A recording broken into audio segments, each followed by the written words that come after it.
कहते हैं दिल्ली का रास्ता बिहार और उत्तर प्रदेश से होकर जाता है, यानी बिहार और उत्तर प्रदेश की सियासत ही केंद्र की सियासत तय करती है। उसी बिहार में विधानसभा चुनाव होने जा रहे हैं, लेकिन चुनाव से पहले ही बिहार के ऐतिहासिक सांस्कृतिक महत्व को कमतर दिखाने की घटिया राजनीति की जा रही है। बिहार की धरती पर महिलाओं का अपमान किया जा रहा है। केरल से कांग्रेस बिहार की तुलना बीड़ी से कर रही है। जम्मू कश्मीर में बिहार की ऐतिहासिक सांस्कृतिक समृद्धि के प्रतीक देश के राष्ट्रीय प्रतीक चिन्ह को खंडित किया जा रहा है, और ये सब हो रहा है सिर्फ और सिर्फ बिहार चुनाव में सत्ता हासिल करने के लिए।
कांग्रेस पार्टी महागठबंधन के लोग पहले प्रधानमंत्री आदरणीय नरेंद्र मोदी जी की मां को अपशब्द कहना, अपमानित करना, केरल कांग्रेस के द्वारा बिहार को बीड़ी शब्द से सम्मानित करना, और आज जो घटना कश्मीर से आई, कश्मीर से कन्याकुमारी तक लोगों में रोष है कि जिस व्यक्ति ने अखंड भारत का सपना देखा, पूरा भारत बनाया, भारत स्तंभ बनाया, अशोक चक्र बनाया, उस अशोक चक्र पर, अशोक के स्तंभ पर हमला कश्मीर में किया गया, और वहाँ के मुख्यमंत्री ने जिस तरह का बयान दिया, ये अपने आप में शर्मसार करने वाला है। भारत बचेगा तभी तो Congress party, National Conference, Rajad रहेगी। भारत के ही अस्मिता पे सवाल उठा दिया, और भारत, क्योंकि मगध, इसी मगध, बिहार से मगध था और उपराजधानी कश्मीर हुआ करता था। लेकिन मेरा ये मानना है कि जिस तरह अपमानित ये लोग कर रहे हैं, बिहार और देश की जनता देख रही है कि भारत बचेगा, बिहार बचेगा, तब तो भारत की अस्मिता बचेगी। अब तो भारत पर हमला है। बिहार के राजा, मगध के राजा सम्राट अशोक पर के अशोक स्तंभ पर हमला करना भारत पे हमला है। एक अजीब बहस, एक अलग चीज इस वक्त बिहार से शुरू हो गई है। चुनाव के रास्ते पर है बिहार, और वहां पर जो तनाव इस वक्त दिख रहा है अलग अलग मुद्दों को लेकर, वो हम सबको समझ में आ रहा है। नंजय गिरी मेरे साथ प्रवक्ता बीजेपी इस वक्त जुड़ गए हैं, डॉक्टर स्नेहाशीष वर्धन पांडे प्रवक्ता बिहार कांग्रेस जुड़ गए। बहुत स्वागत है आप दोनों का। समय पूरा लीजिएगा आप लोग, और एक दूसरे को सुनने और बोलने का भी मौका देंगे। मेरा आप सबसे से आदर करबद्ध निवेदन रहेगा, मैं नहीं चाहता कि यह बहस में तब्दील हो, यह चर्चा में रहे और अच्छे पॉइंट से निकल कर आए। नंजय जी, बिहार में जो इस वक्त चुनाव की आहट के साथ जो अलग अलग घटनाएं सामने आ रही हैं, और ये जम्मू कश्मीर से सामने आई, अशोक की लाट को तोड़ा जाना, जो तोड़ रहे हैं वहां पर वो तो लग रहा है कि उनको नहीं पता वो क्या कर रहे हैं, लेकिन जिन्होंने उकसाया है वो कहीं गायब हैं। ये सारी घटनाओं को बिहार के केंद्र में रखकर देखते हुए आप क्या समझ पा रहे हैं नंजय जी? देखिए, चुनाव आएंगे जाएंगे, वाजपेयी जी ने कहा था चुनाव आएंगे जाएंगे, राजनीतिक दल बनेंगे बिगड़ेंगे, ये देश रहना चाहिए, जी। इस देश का गौरव रहना चाहिए, इस देश की अमिट छाप इतिहास भूगोल वर्तमान सबको रहना चाहिए। सुल्तानपुर से लेकर श्रीनगर तक जिस तरह अशोक चक्र का अपमान किया गया, यह शर्म का ही नहीं बल्कि संविधान का अपमान है, यह बुद्ध का अपमान है, बौद्ध और बाबा साहेब का अपमान है। बुद्ध पसंद नहीं और बौद्ध पसंद नहीं, अशोक चक्र को जिस तरह से तोड़ा गया, इससे बुद्ध और बाबा साहेब के अनुयायी ही नहीं पूरा राष्ट्र इसके खिलाफ खड़ा है। पूरा राष्ट्र में ये गलत मैसेज जा रहा है कि धर्म चक्र ही राष्ट्रीय चक्र है, राष्ट्रीय जीवन की गति और लय का प्रतीक है। जिस तरह से कट्टरपंथियों ने अशोक चक्र की एक एक तिलियां तोड़ी है, राष्ट्र को तोड़ने की नई कहानी है। इस पर तमाम तरह के धर्म विशेष के स्कॉलर क्यों मौन है, क्योंकि कोई जानना है क्या करना है, शायद उन्हें पता है। और सबसे बड़ी बात है कि कांग्रेस पार्टी जो राष्ट्रीय दल होने का दावा करती है, जिसने कहा कि भाई वो देश की आजादी में, ये अलग बात है कि गांधी की कांग्रेस आज गाली वाली कांग्रेस हो गई है, गांधी वाली कांग्रेस अब गाली वाली कांग्रेस है। लेकिन राष्ट्र के इस प्रतीक पर, अशोक स्तंभ पर, इसकी तिलियों पर, जिस पर भारत का लोकतंत्र टिका हुआ है, जो उस अशोक स्तंभ पर हम सभी नाच करते हैं, इस धर्म चक्र परिवर्तन चक्र की गति, जिस अशोक चक्र भारतीय राष्ट्रीयता का, भारत सरकार का मुहर है, उस पर हमला किया जा रहा है। और जो लोग मौन है, क्यों मौन है? राष्ट्र के सवाल पर मौन है। हमारे राजनीतिक डिफरेंसेस हो सकते हैं, लेकिन क्या क्षुद्र राजनीतिक स्वार्थ के लिए, क्षुद्र राजनीतिक के लिए आप राष्ट्र के सवाल पर मौन हो जाएंगे? आप जिस तरह से आप बहुत सारे विषयों को एक साथ लेकर के आए बिहार में, बात चुनाव की नहीं है, बात इस राष्ट्र की है, बात हम नारी शक्ति भारत की, यत्र नारी पूजित रमन्ते तत्र देवता की संस्कृति है। यहाँ पर जो विकृति फैलाने वाले, जो विकृत मानसिकता के लोग हैं, जो शब्द अपशब्द कहे गए मंच से प्रधानमंत्री जी की माता के लिए, आप समझिए विषय प्रधानमंत्री जी की माता का ही नहीं है। जो लोग प्रधानमंत्री जी की दिवंगत माता जी के साथ ऐसे शब्दों का इस्तेमाल कर सकते हैं, वो लोग जीवित आपकी जो आम माताएं बहनें हैं, उनके साथ किस तरह की भाषा का इस्तेमाल करते हैं और किस तरह का करते रहे हैं। उनका ट्रैक रिकॉर्ड भी कुछ इसी तरह का है। किस तरह से उन्होंने एक आईएएस की पत्नी का, उनकी नौकरानी का, किस तरह से बिहार में अपना अपहरण का, बलात्कार, तमाम तरह की जो पीछे का रक्त रंजित इतिहास है बिहार का, तमाम लोकल सेनाएं थी, जिस तरह से बिहार कहाँ जा रहा है, इस राष्ट्र को कहाँ ले जाना चाहते हैं, क्या क्षुद्र राजनीतिक स्वार्थ की बलि बेदी पर राष्ट्र को। कांग्रेस ने पहले भी सत्ता के लिए भारत के टुकड़े किए हैं, माता के टुकड़े कर दिए। कांग्रेस सत्ता के लिए दीमक की तरह देश को चाटने के लिए, और जो क्षेत्रीय दल हैं उनकी तो स्वभाव में ही है कि लालू की ललटेन, लोकतंत्र में लठतंत्र लाने वाले लालू के लालटेन के लिए बिहार को क्या तो किसी को भी कुर्बान कर सकते हैं। तो सवाल ये उठता है कि लोकतंत्र को, जनतंत्र को, जनवाद को, जो जनहूसियत के शिकार लोग हैं, जिनके पास जन नहीं है, वो हाइड्रोजन के सहारे हाइड्रोजन बम फोड़ने की धमकी दे रहे हैं। कभी वो कौन सा बम फोड़ रहे हैं, कभी कौन सा बम फोड़ रहे हैं। बुद्ध के बिहार में बम की बात बुद्धू की तरह कर रहे हैं। बिहार की जनता क्या कहेगी उनको, किस तरह के? अच्छा, दूसरी बात, आप सबसे बड़ी बात उठा करके देखेंगे तो ये कहते हैं कि इतनी सारी भीड़ आई। अरे बंदर का आप तमाशा कर दीजिए, भीड़ आ जाएगी। भैंसों का रेला लगा दीजिए, भीड़ आ जाएगी। भीड़ के सहारे भारत का लोकतंत्र नहीं चलता है। राहुल जी, आदरणीय राहुल जी कहते हैं कि भीड़ इतनी आई, वोट क्यों नहीं दी? भाई आपको देखने आई थी, नौटंकी भी होगी तो भीड़ आ जाएगी, कभी कॉमेडी का शो होगा भीड़ देखने आ जाएगी, नाच गाना बजाना होगा भीड़ आ जाएगी। लेकिन भारत का लोग जानते हैं कि भारत का मुस्तकबिल किसके हाथ में देना है, कहाँ जाकर के।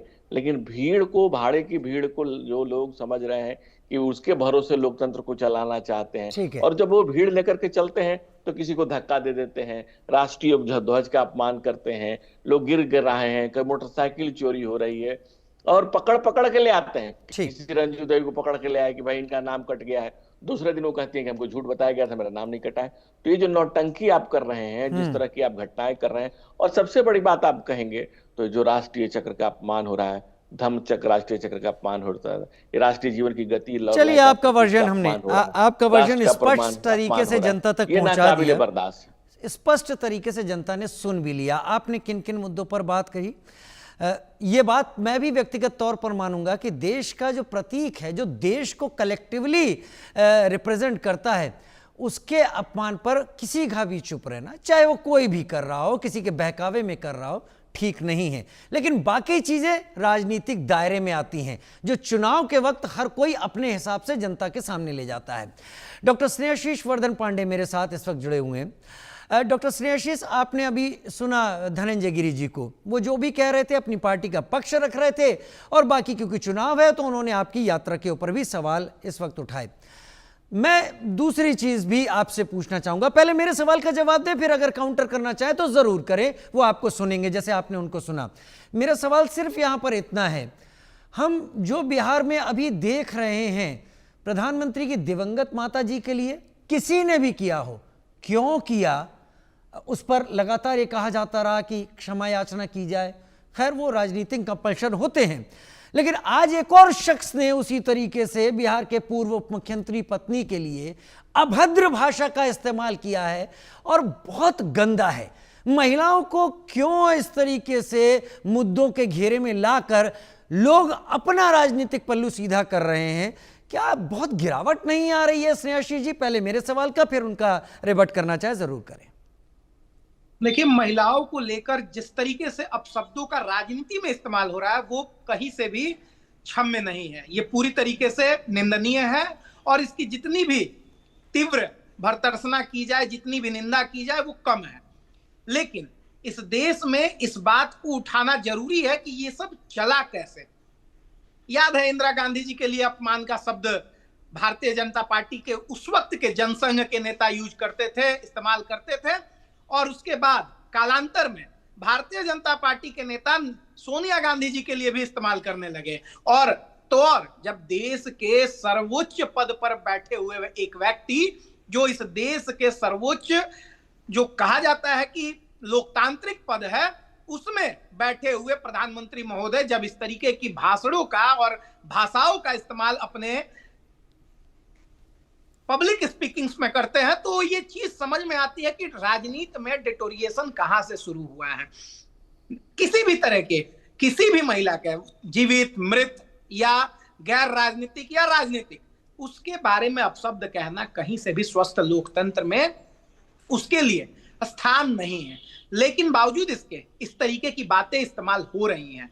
सबसे बड़ी बात यह है कि बिहार में चुनाव है, और बिहार में जब चुनाव है तो बिहार यहाँ विकास की बाट जो रहा है, और विकास के बाट जोने में इस तरीके के मुद्दे जब आने लगते हैं तो कहीं ना कहीं आम बिहारी ठगा हुआ महसूस करता है, जिसको भारतीय जनता पार्टी पूरी तरीके से अपने नैरेटिव पे चुनाव लाना चाह रही है।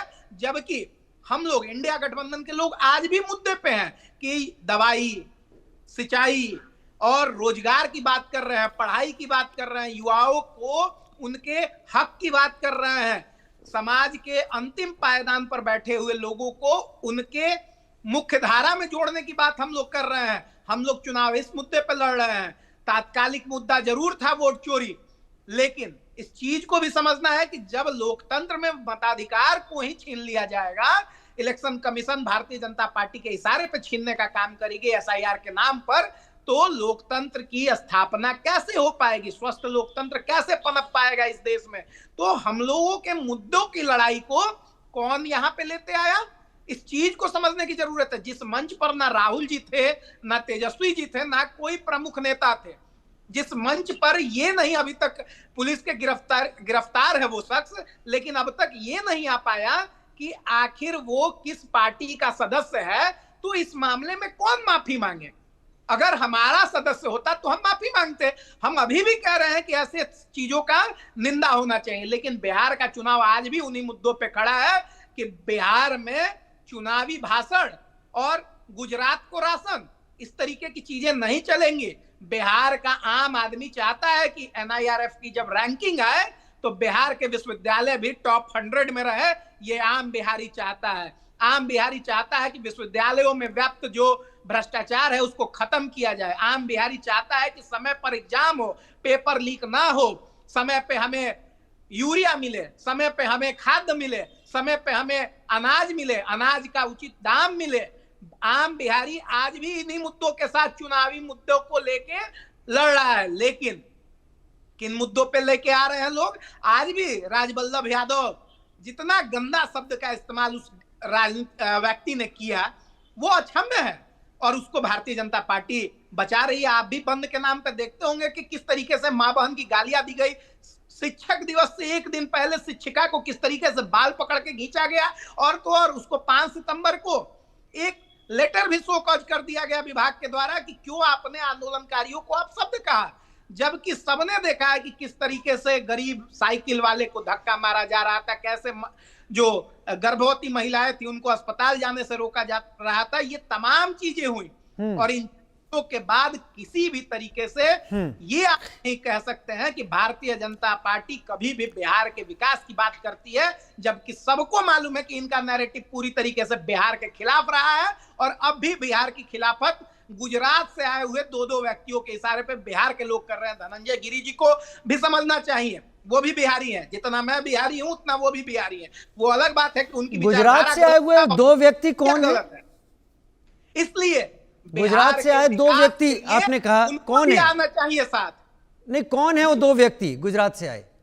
जी वो सबको मालूम है, धनंजय गिरी जी के पार्टी के शीर्ष नेता है अमित शाह तो जी। आदर से ले लीजिए, देश के प्रधानमंत्री और देश के गृह मंत्री हैं, इतना तो स्नेहाशीष जी आपसे मैं उम्मीद कर सकता हूं। खैर धनंजय जी जो बात करेंगे बाद में बात करेंगे, मैं आप लोग के बीच में राजनीतिक एक अपना मोहरा नहीं रखना चाहता। मैं आपसे पूछ रहा हूं, आपने कहा कि 2014 के बाद से शब्दों में गिरावट हुई और उसमें प्रधानमंत्री को आपने जिक्र करते हुए कहा कि उन्होंने आदरणीय सोनिया जी के लिए जिस तरीके के शब्दों का इस्तेमाल किया। मुझे 1 मिनट का समय मैं आपको और दूंगा। मौत का सौदागर, नीच, हत्यारा, चाय वाला, गिरा हुआ आदमी, ये शब्द किसके थे? क्या देश की सबसे पुरानी लोकतांत्रिक पार्टी के थे या कोई और था? जर्सी गाय, 50 करोड़ की गर्लफ्रेंड। नहीं, वो राजवल्लभ यादव ने आज किया है। और सुनिए, वो राजद का मंत्री था, 3 बार का विधायक, उसकी पत्नी राजद के टिकट पर पिछली बार का चुनाव जीती है। मेरा सवाल नहीं, मैं पार्टी नहीं हूं स्नेहाशीष जी, स्नेहाशीष जी मैं पार्टी नहीं हूं, मेरे साथ राजनीति नहीं चलेगी, मेरे साथ राजनीति नहीं चलेगी। स्नेहाशीष जी 1 मिनट, बस 1 मिनट।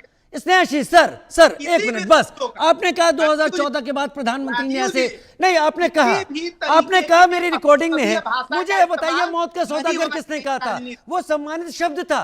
हत्यारा किसने कहा था? चाय वाला, नीच किसने कहा था? ये लोकतांत्रिक पार्टी के नेताओं के शब्द थे। नरसंहार का, दंगों का आरोप किस पे लगा था? किसने राजधर्म का याद दिलाया था? माननीय प्रधानमंत्री रहते हुए किसने गुजरात के मुख्यमंत्री को राजधर्म का याद दिलाया था? भूल गए क्या? मुझे सब याद है। मुझे बताइए मौत का सौदागर, नीच, हत्यारा, मेरा भी तो कुछ है या मैं सवाल पूछने के लिए बैठा हुआ हूं यहां पे?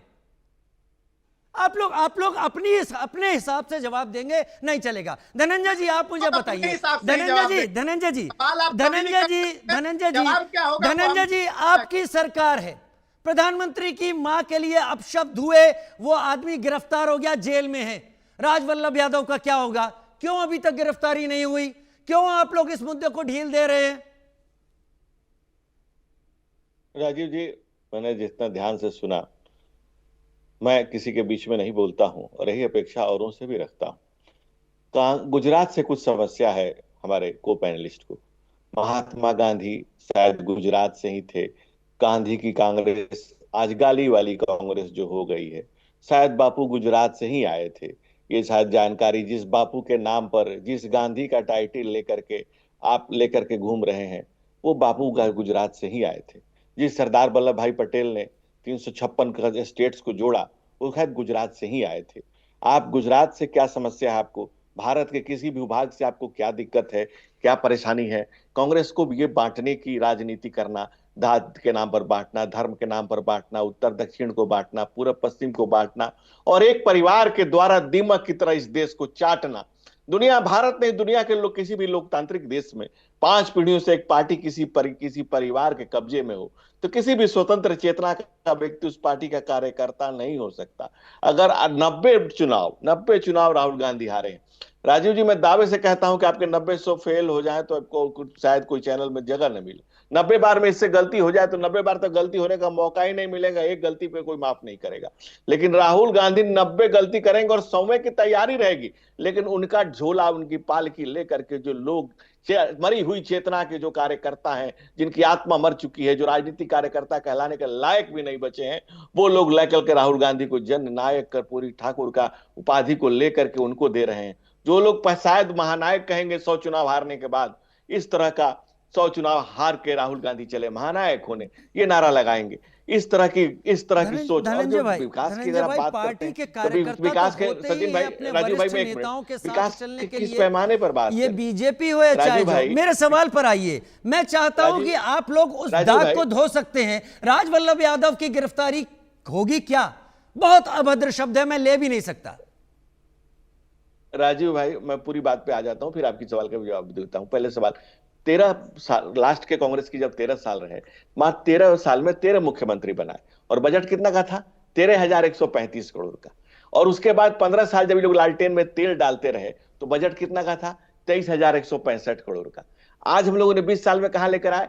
3,27,000 करोड़ का। तो विकास का क्या पैमाना होता है?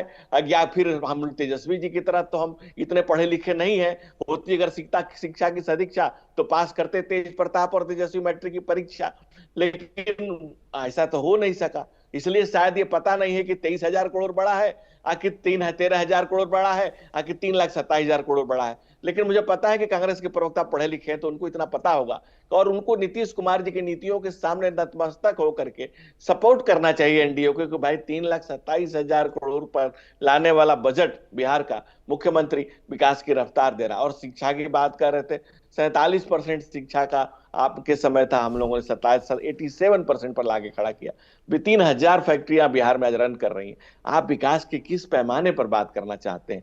तमाम यूनिवर्सिटी, तमाम तरह के कॉलेज, तमाम तरह की चीजें जो चल रही हैं बिहार में, बिहार विकास की ठीक है धनंजय सर, ठीक है, मेरी भी सीमा है, आपका आदर कर रहा हूं, मेरी भी सीमा है। राजवल्लभ यादव को क्या होगा, मैं अब नहीं हटने दूंगा आपको। मैं आपसे मांगना चाहता हूं, जब तब गिरफ्तारी हुई तो यह गिरफ्तारी क्यों नहीं? एक मैसेज दीजिए। राजीव जी, आप बिहार में देखेंगे नीतीश जी नीति पूर्वक शासन करने के आ रहा हूं, जाने जाते हैं, माने जाते हैं। जी आ रहा हूं, हाँ बोले। और कोई भी व्यक्ति कानून का अगर उल्लंघन करेगा, कानून की तोड़ेगा, मर्यादा को तोड़ेगा, तो उस पर विधि सम्मत, कानून सम्मत जो काम होगा वो कार्रवाई बिल्कुल मैं पूरी उम्मीद करता हूं जो आपने शब्द अभी बोले हैं यही होने वाला है और यही होगा, क्योंकि इतने असभ्य शब्दों को कहने के बाद कोई कैसे आजाद रह सकता है? स्नेहाशीष जी बताएं। सबसे पहली बात कि आज भारतीय जनता पार्टी के तमाम प्रवक्ता उस व्यक्ति को बचाने के लिए दिन भर बयानबाजी करते रहे हैं। इनमें कोई लाज शर्म नहीं है, कोई भी राजनीतिक एक जिम्मेदारी का बोध नहीं है बिहार को लेके, ये बात कहना चाहूंगा। और दूसरी बात कह रहे हैं, इतने आराम से झूठ बोल के निकल गए कि कितने विश्वविद्यालय इन्होंने खुलवा दिए हैं। जरा 2-4 विश्वविद्यालय का नाम बता दे, कम से कम 2-4 फैक्ट्रियों का नाम बता दे जो लग गए हैं, जिस पे काम हो गया है। अगर हो गया है सारा काम तो नीतीश कुमार जी को ये चुनावी चूरण देने का कोई जरूरत नहीं रहता। अभी घूम घूम के जो यात्राएं कर रहे हैं, संवाद कार्यक्रम कर रहे हैं, उसमें कोई भाषण देने की जरूरत नहीं होती, फीता काटते इतना दिन घूम घूम के। लेकिन बिहार में इन्होंने कुछ काम नहीं किया। आज गुंडा राज स्थापित है, पुलिस पीट रहे हैं, अध्यापिकाएं पीट रही हैं, बिहार में सरकार ही बिहार को बंद करा रही है। ऐसे में ये अच्छा मुझे वाकई आज आप लोगों के साथ इस चर्चा को करके बहुत अच्छा लगा। थोड़ी देर के लिए जरूर चीजें हाथ से गई, लेकिन आप दोनों ने अपनी बातें स्पष्ट तरीके से सामने रखी। मैं बीच में आया केवल इसलिए स्नेहाशीष जी, क्योंकि मुझे जब यह लगा कि आपने इतना कटाक्ष किया है तो मैं ही आपसे पूछ लूं कि उसका अर्थ क्या था, और कोई नहीं था। अन्यथा मत लीजिएगा, जनता तक ये बातें जाएंगी, तय उसी को करना है, मुझे, आपको या धनंजय जी को नहीं, जो बिहार में बैठी